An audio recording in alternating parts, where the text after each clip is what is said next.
بسم اللہ الرحمن الرحیم۔ السلام علیکم ناظرین، شروع اللہ کے نام سے جو بڑا مہربان نہایت رحم کرنے والا ہے۔ میں آپ کی میزبان اسبا بلوچ براق ڈیجیٹل کی طرف سے آپ کی خدمت میں حاضر ہوئی ہوں۔ ناظرین، خطے میں جو آگ بھڑک رہی ہے وہ خود نہیں لگی، اس کے پیچھے منظم ہاتھ اور واضح مفادات ہیں۔ انہی تلخ حقائق پر بات کرنے کے لیے آج ہمارے ساتھ اسٹوڈیو میں موجود ہیں عدنان سلیم بلوچ۔ آئیں اسی گفتگو کا آغاز کرتے ہیں۔ السلام علیکم سر۔ وعلیکم السلام۔ کیسے ہیں آپ؟ الحمدللہ۔ سر، آپ کا شکریہ کہ آپ نے ہمیں اپنا وقت دیا۔ سر، سب سے پہلے میں آپ سے یہ جاننا چاہوں گی کہ ایران میں بڑھتی بدامنی اور اموات کے پیچھے کون سی عالمی طاقتیں اپنا کھیل کھیل رہی ہیں؟ دیکھیں، ہم بلوچستان کے نوجوان جانتے ہیں کہ ایران میں جو فسادات بڑھ رہے ہیں، جو تنازعات ہو رہے ہیں، یا جو اموات وہاں کی شہریوں کے بڑھ رہے ہیں، اس کے پیچھے ایک واضح اور ایک خاموش بین الاقوامی سازش کار فرما ہے۔ جو سازش یہ چاہتی ہے کہ ایران جیسی ایک آزاد ریاست اندرونی طور پر کمزور ہو، کیونکہ آپ بھی جانتی ہے کہ ایران کا ہمیشہ سے جو خارجی پالیسی رہا ہے وہ ہمیشہ سے آزادانہ رہا ہے، اور وہاں کے لوگوں کی سوچ بھی ہمیشہ آزادانہ رہی ہے۔ تو ایران کی خارجہ پالیسی ہمیشہ ہندوستان اور اسرائیل کو ناخوشگوار گزری ہے، کیونکہ اس پورے خطے میں یہ دو ایسے ممالک ہیں، اسرائیل اور بھارت، جو کہ کبھی یہ نہیں چاہتے کہ مسلم دنیا میں ایک مسلم کنٹری اپنے فیصلوں کو خود مختاری کے ساتھ یا آزادانہ طریقے سے وہ خود کریں، یا وہ اپنے مفادات کا تحفظ خود کریں۔ ہم جانتے ہیں کہ اس طرح کے فسادات کے پیچھے یہی ہندوستان اور اسرائیل ہے۔ اس وقت ہم بلوچستان میں بیٹھے ہوئے ہیں، ہم حالات کو دیکھ رہے ہیں۔ ہم جانتے ہیں کہ اس وقت ایران کے سرحدی علاقوں میں دنیا کی بہت بڑی بڑی انٹیلیجنس نیٹ ورکس ایکٹیو ہیں، لیکن بالخصوص جو را اور موساد کے ساتھ تعلق رکھنے والے ایجنٹس ہیں، وہ ایران کے عوام کو اور ایران کے اس ریاست کو اور وہاں کے اداروں کو ایران کی سرزمین پر ایک دوسرے کے سامنے لا کر کھڑا کر رہے ہیں۔ وہ عوام کے پرامن اجتماعات کو، وہ عوام کے پرامن احتجاجوں کو پرتشدد دردوں میں تبدیل کر رہے ہیں۔ وہ وہاں عوام کے درمیان آ رہے ہیں اور عوام کے بیس میں وہاں کے املاک کو نقصان پہنچا رہے ہیں۔ وہاں کی ریاست کا قتل عام تو وہ کر رہے ہیں، لیکن دوسری طرف وہ وہاں کے عوام کو بھی ٹارگٹ کر رہے ہیں، عوام کو بھی نشانہ بنا رہے ہیں۔ ہم تو جانتے ہیں کہ یہ جو تنازعات وہاں بڑھ رہے ہیں، یہ جو تنازعات وہاں اس قدر وہاں کی ریاست کو نقصان پہنچا رہے ہیں یا وہاں کے لوگوں کو نقصان پہنچا رہے ہیں، یہ کبھی بھی ایک عوامی فطری رد عمل نہیں ہو سکتا۔ اس کے پیچھے ہندوستان اور اسرائیل کی منصوبہ بندی ہے، جو کہ اپنے ان تمام میں سمجھتا ہوں گنوانی سازشوں کے لیے یا مفادات کے لیے ایران کی سرزمین پر ایران کے عوام اور ایران کے ریاست کے ساتھ خون کی ہولی کھیل رہے ہیں۔ ہم تو جانتے ہیں کہ ان کا مقصد یہی ہے کہ اس خطے میں بد امنی پھیلایا جائے، مسلم امہ کے درمیان خلیج پیدا کیا جا سکے۔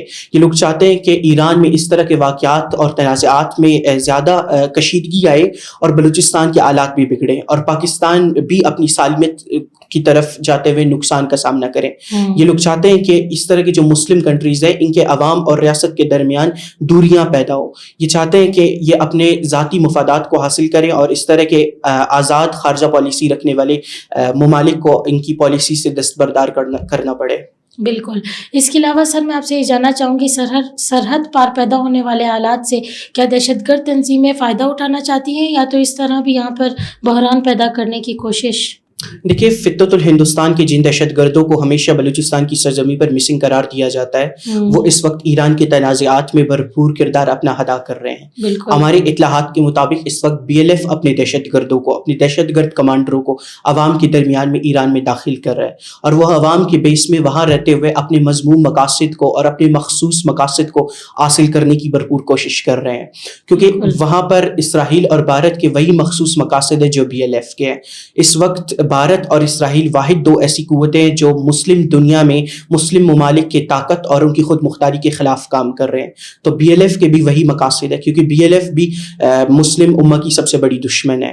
اسی طرح سے جس طرح سے ہمارے مسلمانوں کا قتل عام کرتے ہیں، تو یہ بھی مسلمانوں سے خارجی ہے، یہ اللہ اور اللہ کے رسول کے گستاخ ہے۔ دوسری طرف ہم یہ بھی دیکھ رہے ہیں کہ اس وقت ان کی سیاسی ونگ BYC بھی سوشل میڈیا پر ہر اس شخص کے خلاف ایکٹیو ہو چکی ہے، اور اس شخص کے خلاف منظم پروپیگنڈا کیا جا رہا ہے جو ایران کے آزاد اور میں سمجھتا ہوں انڈیپینڈنٹ خارجہ پالیسی کی بات کر رہا ہے یا اس کی حمایت کر رہا ہے، یا ہم ایران کے آزاد اور خود مختار ملک کی بات کر رہے ہیں یا ان کے حق میں بات کر رہے ہیں، تو وہ سب فتنۃ الہندوستان کی سیاسی پروکسیوں کی طرف سے ایک منظم مہم کا شکار بن رہے ہیں۔ کیونکہ BYC ہو یا BLA ہو یا ایران کی سرزمین پر یہ جو دہشت گرد ایکٹیو ہوئے، یہ سب ان تنازعات سے فائدہ اٹھا رہے ہیں۔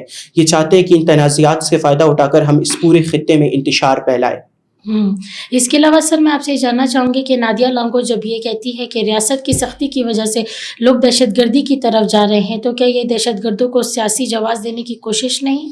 دیکھیے نادیہ لانگو کا بیانیہ انتہائی میں سمجھتا ہوں افسوسناک اور بے بنیاد ہے. وہ شاید غلط فہمی کا شکار ہے یا وہ جان بوجھ کر عوام کو گمراہ کرنے کی کوشش کر رہی ہے. ریاست پاکستان نے کبھی بھی بلوچستان کی سرزمین پر بلوچ عوام کے جو سیاسی حقوق ہے یا ان کے بنیادی انسانی حقوق ہے یا ان کے پرامن احتجاجی حقوق ہے یا ان کے تمام جو امن خوشحالی اور ترقی کے مواقع ہے، ریاست نے کبھی بھی ان کو روکنے کی یا دبانے کی کوشش نہیں کی ہے. بلکہ ریاست نے ہمیشہ اپنی کارکردگی دکھاتے ہوئے اس بات کو باور کرایا ہے ہمیں کہ یہ ریاست کی ذمہ داری ہے کہ وہ ہمیں امن خوشحالی اور ترقی جیسے مواقع فراہم کرے. ہمیشہ سے فتنۃ الہندوستان کے وہی دہشت گرد جو نادیہ لانگو جیسی خواتین کا حمایت کرتے ہیں یا دہشت گرد مہرنگ لانگو جیسی خواتین کے بیانیے کو بلوچستان میں پروان چڑھانے کی کوشش کرتے ہیں، وہی لوگ بلوچستان میں دہشت گردی پھیلاتے ہیں، وہی ہمارے معصوم بلوچ نوجوانوں کو دہشت گردانہ گروہوں کی طرف دھکیلتے ہیں، وہی ہماری خواتین کے استعمال کرتے ہیں، اور وہ لوگ ہی اس سرزمین بلوچستان کو انتہا پسندیدگی کی طرف لے کر جاتے ہیں. ریاست نے تو ہمیشہ بلوچستانی لوگوں کی میں سمجھتا ہوں تحفظ کی ذمہ داری نبھائی ہے. اصل میں بلوچستان کو نقصان وہ لوگ پہنچاتے ہیں جو بیرون ملک سے فنڈنگ حاصل کرتے ہیں، جو ہندوستان اور اسرائیل سے ہدایات لیتے ہیں، یہاں نوجوانوں کو گمراہ کرتے ہیں، پھر ریاست کے ذمہ تمام اپنے جرائم کو ڈال دیتے ہیں اور ریاست کو بدنام کرنے کی کوشش کرتے ہیں. میں براق ڈیجیٹل کے توسط سے بلوچستان کے نوجوانوں کو یہ بھی باور کرانا چاہتا ہوں کہ اگر بلوچستان کا کوئی نوجوان سیاسی کردار ادا کرنا چاہتا ہے یا بلوچستان میں معاشرتی کردار ادا کرنا چاہتا ہے، صوبے میں اس کے لیے مکمل طور پر آزادی ہے. حکومت اور ریاست اس کے شانہ بشانہ کڑی ہے اور صوبے میں مکمل طور پر اس کے لیے مواقع موجود ہے.